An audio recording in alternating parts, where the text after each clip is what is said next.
la TV aujourd'hui, j'ai Tom Polichuk et Will Régnier avec moi. On va parler de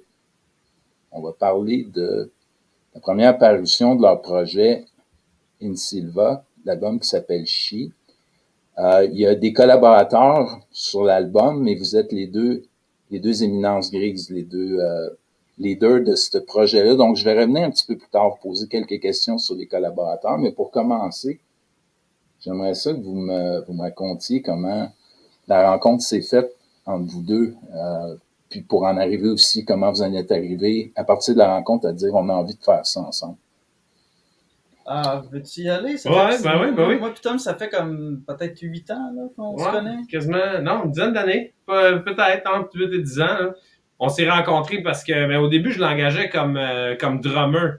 On s'est rencontrés à travers des gens, en tout cas, l'Université de Montréal, faculté de musique, tout ça. Et puis, je l'engageais comme drummer pour mes projets perso. Moi, plus comme réalisateur. Mais au début, t'étais vraiment drummer. Je t'engageais comme drummer. Mais ça, c'est vrai? Ouais, puis, ton premier projet. Je trouvais qu'il y avait des bonnes idées, tu sais. Fait que pour vraiment mes premiers projets, il y a des bonnes idées de comment refaire mes formes de tunes, puis comment, des bonnes idées de producer, tu sais. Fait que, il y avait une bonne compréhension de ça. Fait que là, fil en aiguille, je l'engageais vraiment comme producer, band leader, tout ça. Il y avait une expérience pro que j'avais pas. Moi, je viens d'un background plutôt underground, punk, vraiment plus street. Là. Ouais. Fait que, ouais, c'est vrai, j'y repense. Puis, en fait, c'est pas à l'UDM qu'on s'est rencontrés, c'est notre ami commun Dominique Lévesque qui m'a présenté. Qui est Dominique Lévesque, qui est un saxophoniste, arrangeur. C'est vrai. Il y a plein de chapeaux. Mais ça donnait qu'on faisait. Lui finissait son bac, moi je commençais. En tout cas, puis, mais ça fait longtemps. Là. Mais je l'engageais comme drummer, puis là, à force de travailler ensemble, je trouvais qu'il y a des bonnes idées, puis ça, puis lui, j'imagine que tu trouvais que j'avais des bonnes idées avec. Il a travaillé avec moi. Autant que Tom trouvait que j'avais des bonnes idées, mettons, en tant que réalisateur, moi, dès que j'ai commencé à travailler avec Tom, je trouvais qu'il y avait un naturel pour créer des mélodies accrocheuses. Vraiment, là, ça m'impressionnait à quel point il pondait beaucoup de hooks, puis comme sans trop se poser la question. Moi, j'ai tendance, mettons, quand je compose, à réfléchir beaucoup, essayer à remettre en question des trucs, puis Tom, il y a une genre de fluidité puis un naturel à juste pondre la musique. Puis les deux, on est vraiment curieux, puis on aime un paquet de musiques différentes, puis je pense que c'est là qu'on s'est rejoints aussi, parce que... lui, il peaufine la patente, hein.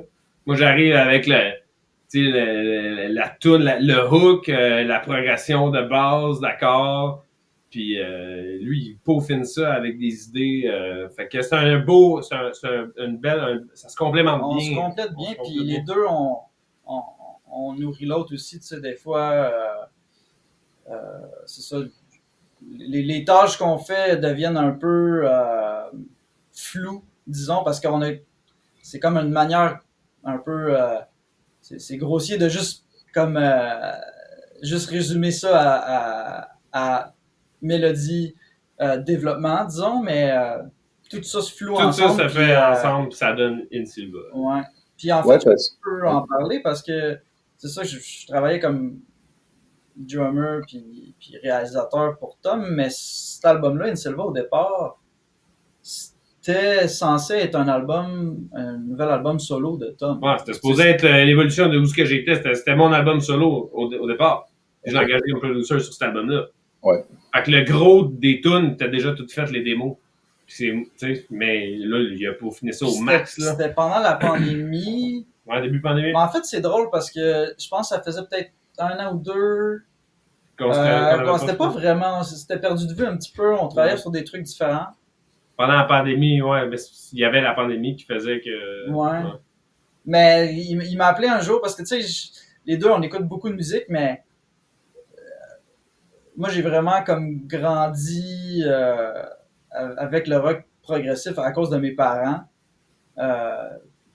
puis plein d'autres musiques, mais je parle de rock progressif parce que Tom, il a comme découvert ça un peu sur le tard. En fait, je pense que son introduction, mettons, plus jeune, c'était Dream Theater. Ouais, moi, je suis arrivé par le métal, là, carrément, Dream, Symphony X, puis tout ça, puis c'est ça qui m'a amené vers le prog, tu sais. Puis moi, depuis, je suis tout jeune, je suis un méga fan de tant les vieux bands de prog que les nouveaux comme, tu sais, Porcupine Tree, Steven Wilson et compagnie.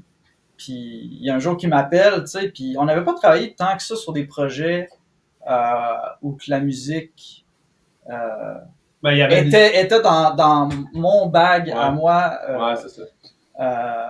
Fait que tu sais, je portais le chapeau de réalisateur, mais j'avais un petit peu moins de connexion avec la musique. Je trouvais ça super bon, mais c'était moins quelque chose qui venait me chercher. Puis là, c'était drôle parce qu'il y a un jour qui m'appelle. Il me dit « Hey, connais-tu ça, Steven Wilson? Je viens de découvrir cet artiste-là. » Puis moi, je me mets à rire parce que, tu sais, j'en écoute depuis des années, puis c'est un de mes artistes préférés. C'est à ce moment-là qu'il me présente les démos qu'il a commencé à faire pour l'album She, tu sais.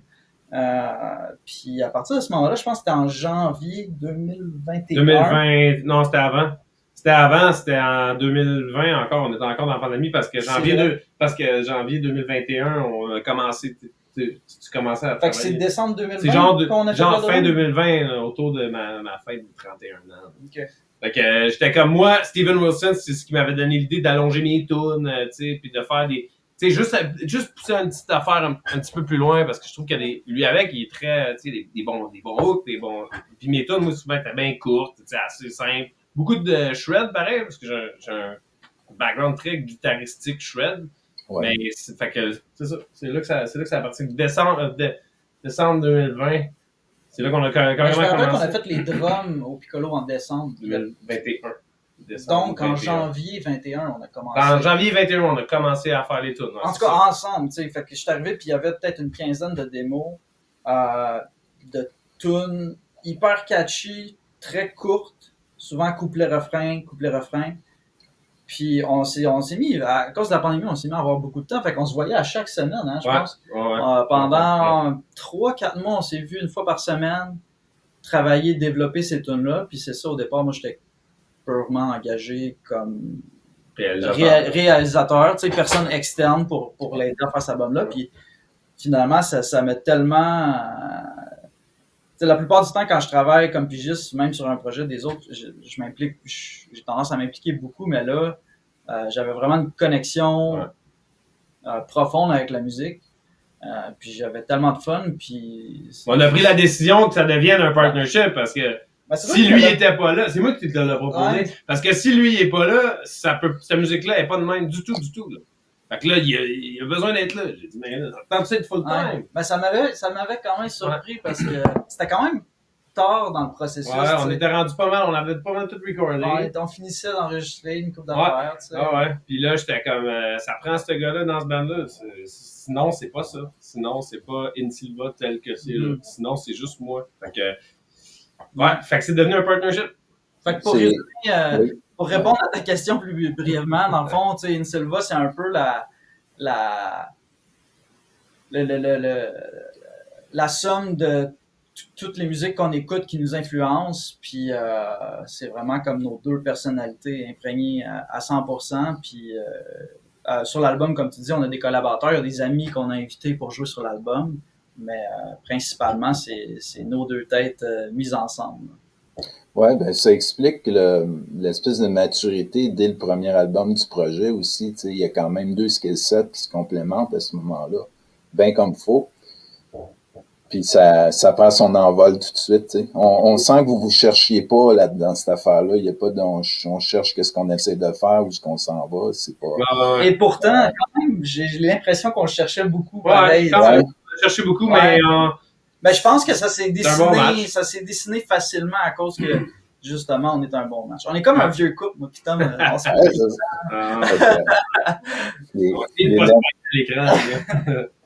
les Lennon et McCartney du prog. C'est un bel exemple, je vais le prendre comme un compliment en tort.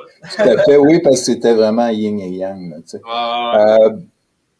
Dans ce cas-là, tu sais, on a déjà mentionné le nom Steven Wilson quelques fois, puis les gens qui connaissent pas votre projet, ça peut les aider un petit peu, par exemple, à se situer où est-ce que c'est.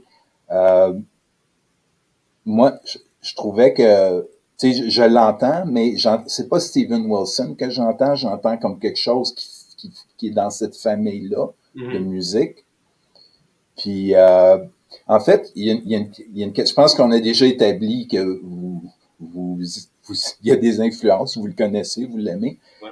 Mais ce que j'ai remarqué, c'est que votre univers, il est moins sombre que celui de Steven Wilson. C'est moins mélancolique. Il y a des passages, mais il y a plus de soleil, il y a plus de lumière, plus souvent. C'est probablement vos personnalités, j'imagine, qui injectent ça dans la musique. Ben, peut-être. Écoute, moi, comme je t'ai dit, j'ai un background. Quand on s'est rencontrés, la musique que je faisais, c'était plutôt catchy, hook, tu sais. Fait que c'est vraiment plus dans cette optique-là. Moi, j'ai l'impression que la raison pour laquelle tu entends que c'est moins dark, c'est qu'il y a plus de hooks qui sont catchy. Il y a plus un peu, je veux dire, je veux pas mentionner trop le terme pop, là, mais on se comprend en disant que, tu sais, des genres de hook accrocheurs un peu. J'imagine que ça vient de là. Puis, mon background avant de faire In Silva, quand je l'engageais, c'était des tunes plutôt courtes, plutôt dans cette nature-là. Pas nécessairement tout le temps des sujets happy, mais je veux dire assez court, assez catchy, si on veut. Fait que j'imagine que c'est ça qui fait que In Silva, c'est moins des longues tunes dark, malgré que j'adore ça, pareil. Là. Ben, Ouais, là, c'est drôle oui.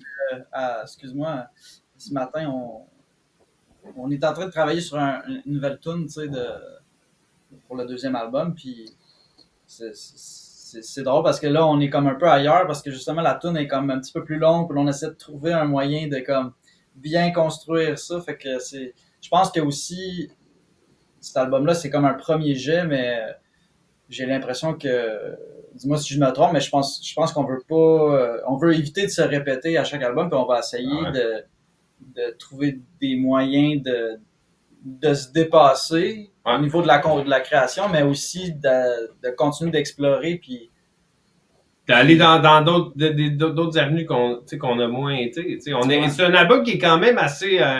L'album de Silva Chi, il est quand même assez. Malgré que c'est un album plutôt progressif, c'est assez conservateur dans les choix d'harmonie, puis tout ça. Je veux dire, ça a le côté catchy. Fait que là, on veut peut-être aller un petit peu plus loin. T'sais. Tout ce qu'on a exploré un peu là, dans l'album Chi, on veut y aller encore plus loin. Mm-hmm. On veut aller encore plus. Tu sais, il y a des bouts dark, on va aller encore plus dark. Il y a des bouts un peu métal, on va aller encore plus métal. Tu sais, parce qu'on va le faire avec plus de contrôle. Étant donné qu'on, dans le premier album, on l'a fait, on l'a bien fait. Fait que le deuxième album, on va essayer d'être encore plus. T'sais, aller plus dans les extrêmes. Ça va être le fun. Vous partez ensemble aussi là, dans l'écriture, fait que probablement que ça va changer un petit peu la dynamique. Mais ouais, je comprends qu'est-ce que tu veux dire. Ça va être, celui-là, il est peut-être un petit peu, bon, c'est peut-être pas exactement le bon mot. Il est peut-être un petit peu plus safe. L'autre va être peut-être un petit peu plus aventureux puis explorer un peu plus ses il y a options. aussi le fait que, étant donné qu'on partait de l'idée que c'était un album solo de Tom, puis que moi, je venais un petit peu plus l'aider.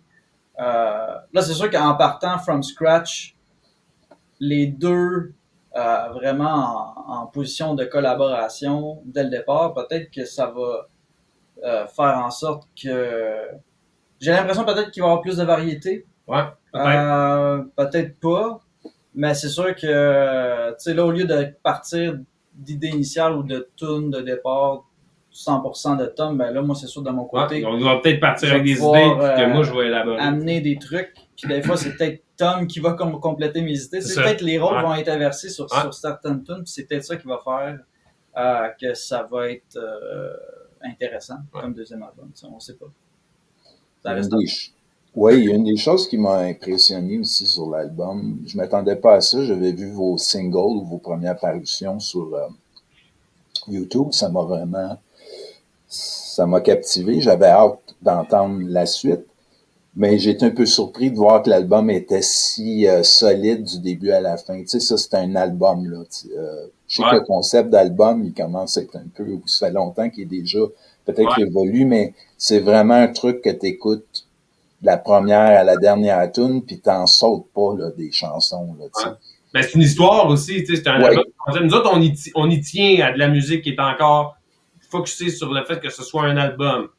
Ça, je pense que c'est vraiment important pour cette band-là, malgré que c'est pas la norme là, aujourd'hui, mais c'est pas grave, on s'en fout. Mais on fait ce qu'on aime. Il y a aussi un élément de vraiment consensueux de designer puis travailler sur le pacing de l'album. Puis c'est pas pour rien, on a écrit peut-être 15-16 tunes, puis on a fini. Il y en a qu'on a retravaillé une version B, C. Il y en a qui ont pris le bord, que peut-être on va retravailler éventuellement ou qui vont juste disparaître. Fait que on misait, disons, sur la qualité plutôt que la quantité. Là. On voulait pas juste tout mettre ce qu'on avait fait non plus. Fait qu'il y a eu un tri qui s'est fait. Tu parlais, Tom, d'une histoire, là, je veux juste mentionner, il y a une personne qui écrit, je pense, tous les lyrics d'album, Evan Demers, c'est ça? Exact, c'est lui qui a couvert tout le côté parole. OK.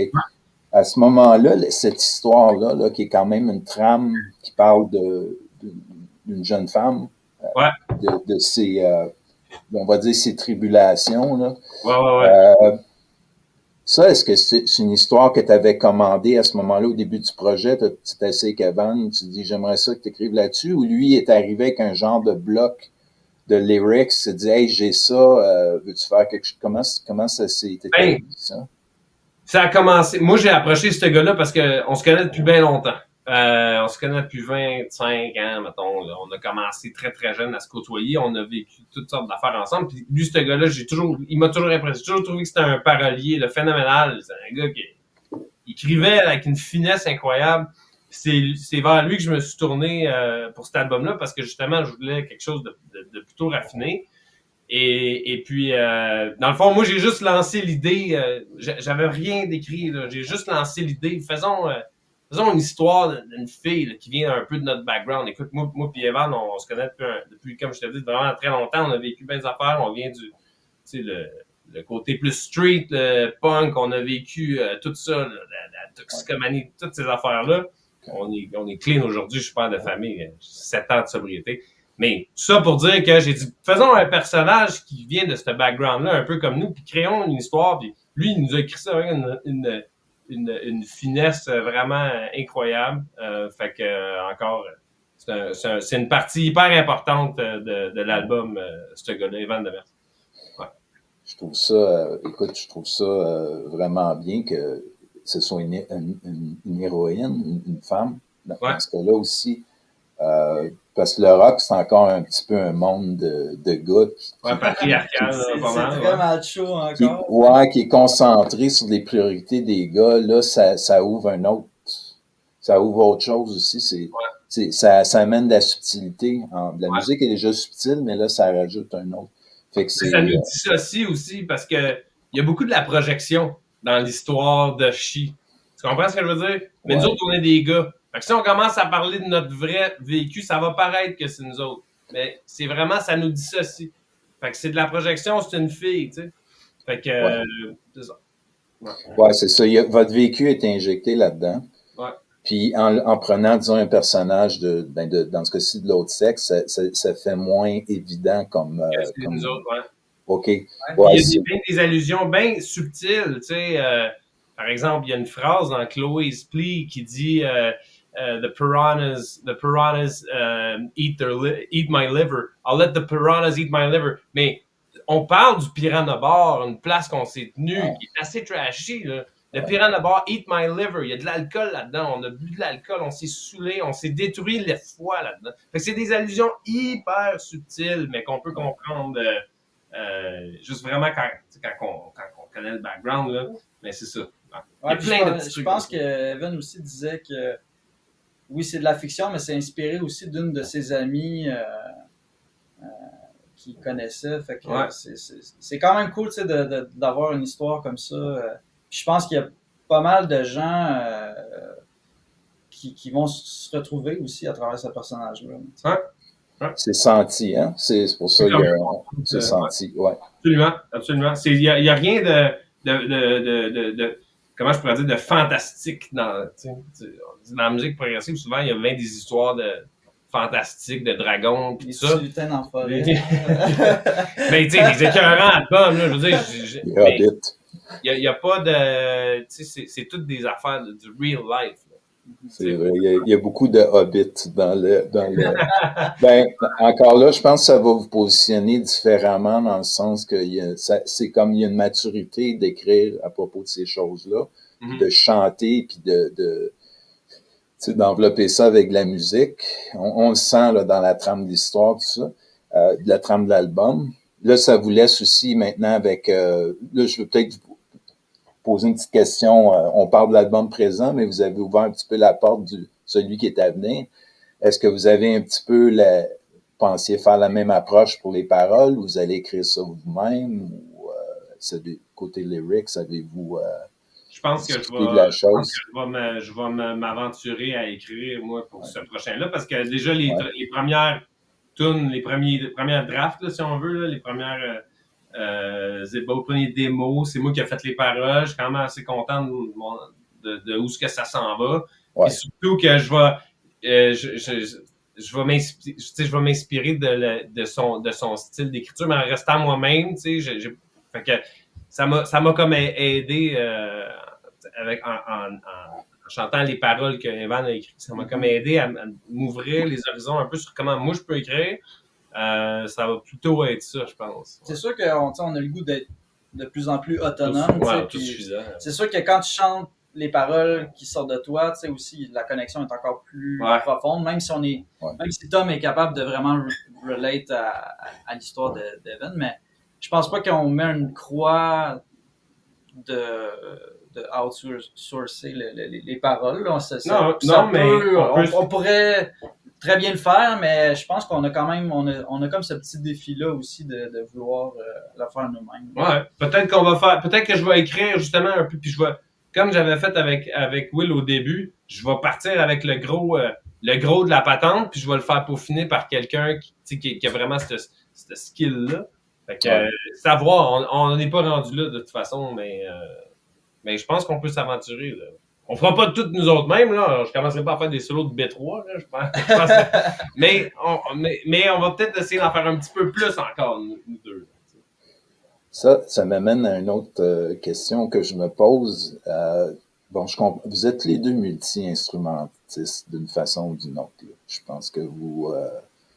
en tout cas, un peu, quand même. Un peu de guitare, un peu de... en tout cas, c'est ce que j'avais compris vaguement. Mais là, à ce moment-là, allez-vous essayer pour cet album... Ben, en fait, pour l'album ici, je vais me concentrer sur l'album ici. Il y a quelques collaborateurs, je vais juste les nommer rapidement, OK? Il y a Vincent Vertefeuille, qui est au Acoustic and Classical Guitars, Gabriel Thibault, piano, orgue, synthétiseur, Vincent Yel, qui est à la basse électrique et synth. Dans ce cas-ci, c'est des gens qui vous accompagneraient live potentiellement, ou ça pourrait être d'autres personnes, ou est-ce qu'ils vous suivent comme le spectacle qui est à venir, entre autres, le 17 mai? Ben, idéalement, à une personne de différence, une personne près, ça va être ces gars-là. Mais c'est pas juste des gars avec qui c'est pas juste des comme on dit en anglais, des hired guns qu'on engage. C'est quand même nos amis, là, tu sais, je veux dire. Oui, OK. Puis on a une belle connexion. Puis c'est non seulement c'est nos amis, c'est des personnes que moi j'engageais dans mes projets perso, tu sais. Fait qu'on a une connexion musicale aussi. Fait que oui, idéalement, on va rester avec cette gang-là. Pour ce qui est du live, en fait, tu sais, étant donné que Tom fait toutes les guitares électriques sur l'album, c'est sûr que tu sais, il y a beaucoup de layering puis beaucoup de tracks. Puis là, il faut comme être un petit peu plus sélectif pour le live, mais dans le fond, on cherchait quelqu'un qui allait faire de la guitare électrique, de la guitare acoustique, des fois les deux, parce qu'on a une espèce de guitare un peu hybride là, avec un piezo. Quelqu'un qui chante aussi les backs, parce que Tom fait ses backs sur l'album. Fait que pour le live, on a notre ami Maxime Boivin qui va être là avec nous autres, qui aura ce rôle-là.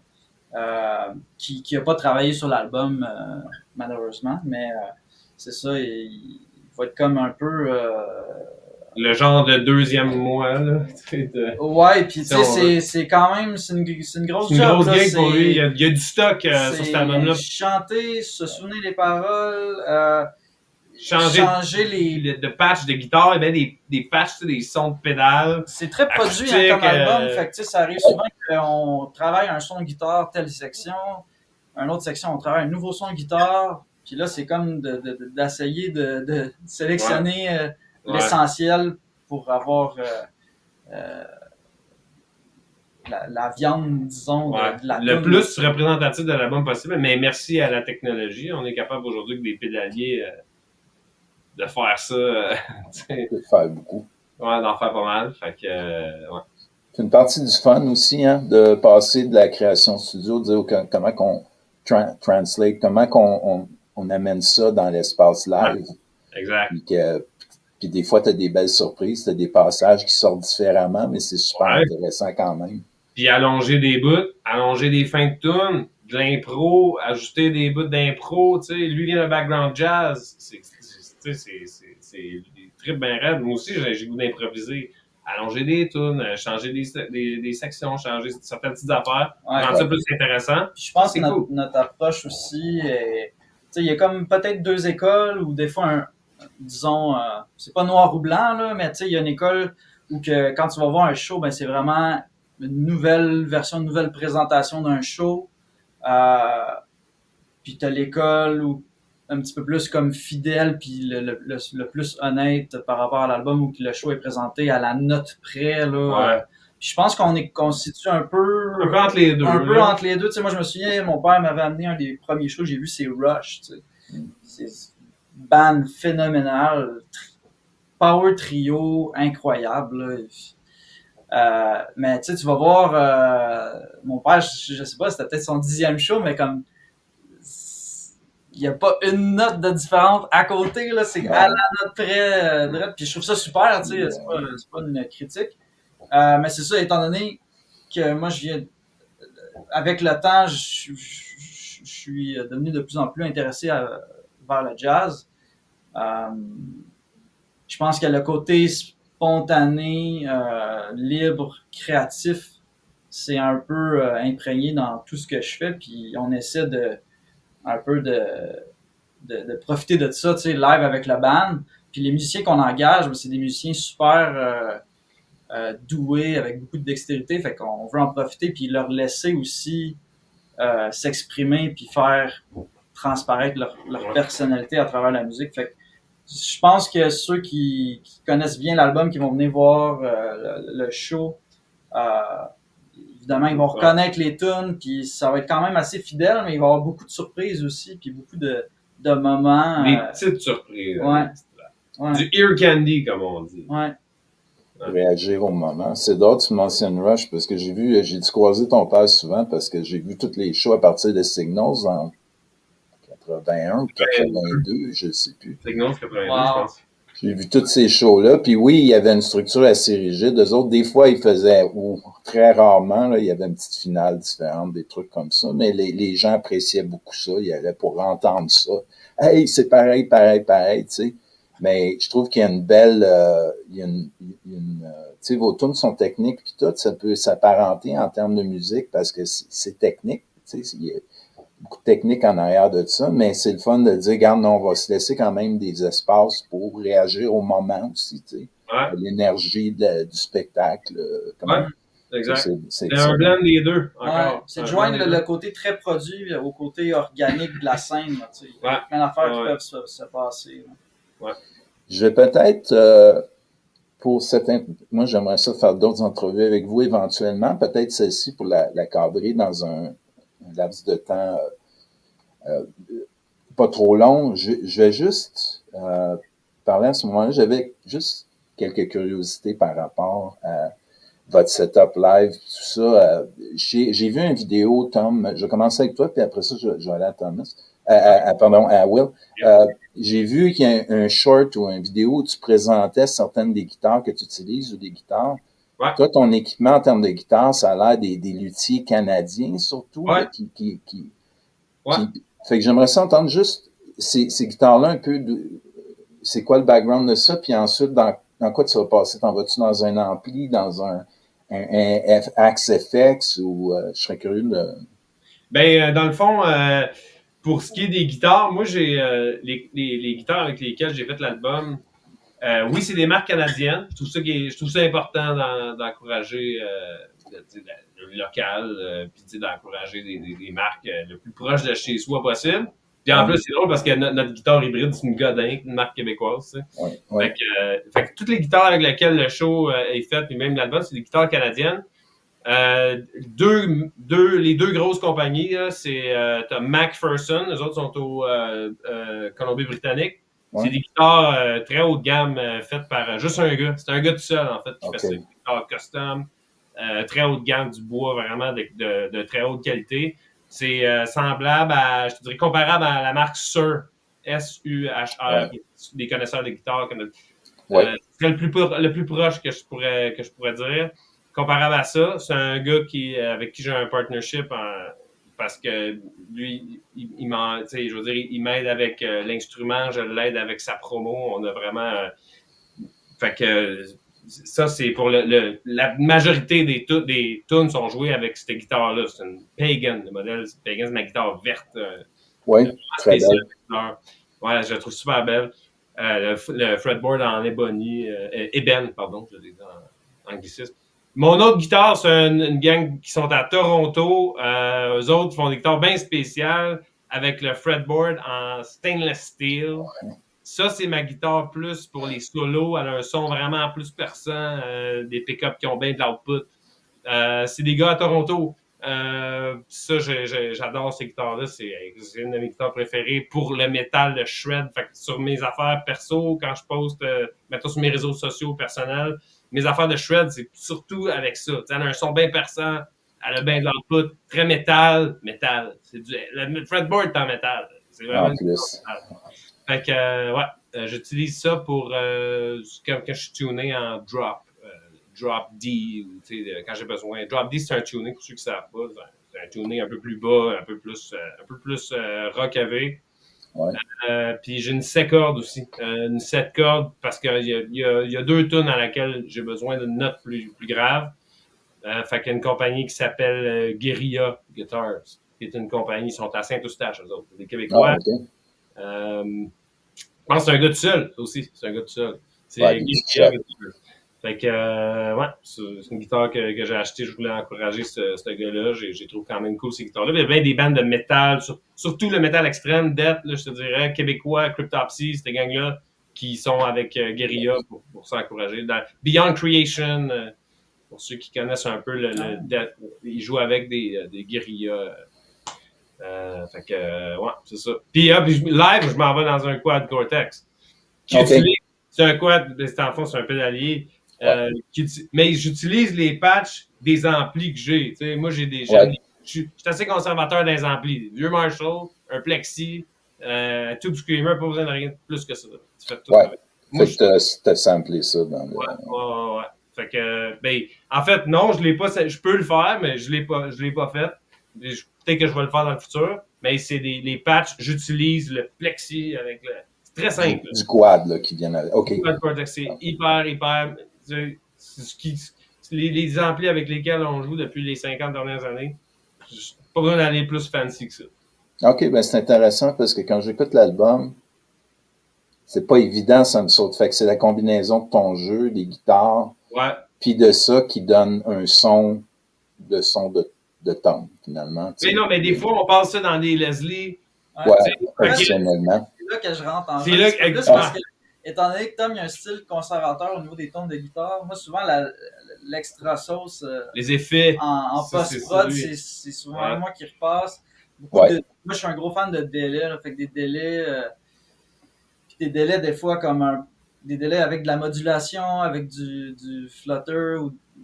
J'aime vraiment la modulation en général, là, fait que, dont les Leslie, là, fait que souvent on met du rotary, là, fait qui émule un peu le le Leslie qui tourne sur les gits. En fait, même, genre, je pense qu'on en a mis sur On en a la pas voix mal. aussi. Il y en a sur il y en a beaucoup de ça. On essaie, tu sais, on utilise la production aussi comme un instrument, puis on essaie d'être vraiment créatif pour garder ça moderne, mais aussi, tu sais, avoir des sons uniques, puis des sonorités aussi qui sortent de l'ordinaire, tu sais. Ouais. C'est magique, le Leslie. De ton côté, Will, ce que j'ai vu aussi, je sais que tu avais une page où tu offres quand même, tu as des services d'enregistrement studio, tout ça, puis tu listes ton équipement, puis c'est toute une série de drums sonores. Fait que je me demandais juste, live, qu'est-ce que tu choisissais pour ce projet-là? Qu'est-ce que tu vas utiliser? Parce que tu as une belle sélection, disons, de beaux drums, mais c'est quoi qui va être approprié live? C'est-tu ProLite? Tu vas avec quoi? C'est une bonne question, puis ça me rappelle qu'il faudrait que je mette cette page-là à jour aussi. Ouais, ben en fait, la question se pose un peu pour mes projets à moi, puis pour mon travail, parce que mon gagne-pain, je suis batteur pigiste dans la vie, donc j'accompagne un paquet d'artistes différents.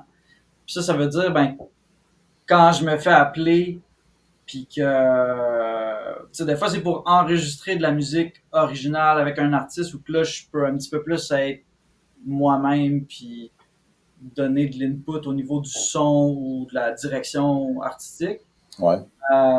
Mais c'est souvent le cas où j'arrive, ou que je prends une tournée, ou qu'il faut un peu que je recopie le batteur qui était sur l'album, tu sais, originalement. Ça arrive très souvent. Fait que j'ai beaucoup de batteries différentes qui me permettent justement d'être caméléon puis de pouvoir aller chercher n'importe quel son que je veux, que ce soit un son étouffé 70 ou un son moderne, ouvert, avec beaucoup d'harmonique. Ou, fait que j'ai comme, avec les années, acquéri une panoplie de batteries qui me permet de pas mal couvrir tous les genres musicaux. Puis tu sais, c'est sûr que c'est dur de comme garder une authenticité là-dedans parce que souvent t'es comme un peu un personnage, là, tu sais, t'arrives sur tel show avec tel artiste puis il faut que tu cadres un petit peu dans cette musique-là.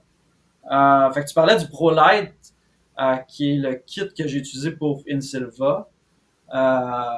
C'est vraiment ça représente vraiment mon son à moi que j'aime, tu sais, un son quand même assez naturel, tu sais, je sais que le genre de musique qu'on fait souvent, les productions d'infos sont, ça d'ailleurs c'est peut-être important de le mentionner parce que c'est quand même quelque chose qui était important pour nous, c'est que ça sonne vraiment naturel puis raw entre guillemets dans le sens qu'on entend vraiment la batterie déplacer de l'air.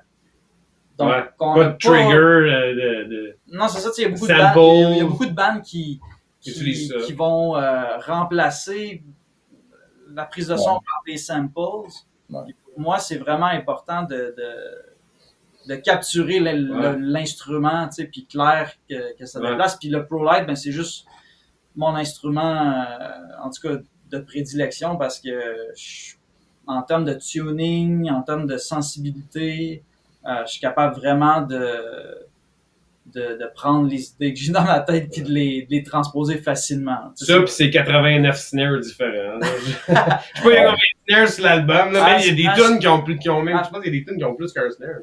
Non, j'ai pas fait mais il y en a pas. Ben, genre, je pense qu'il y a 4 snares différents. OK.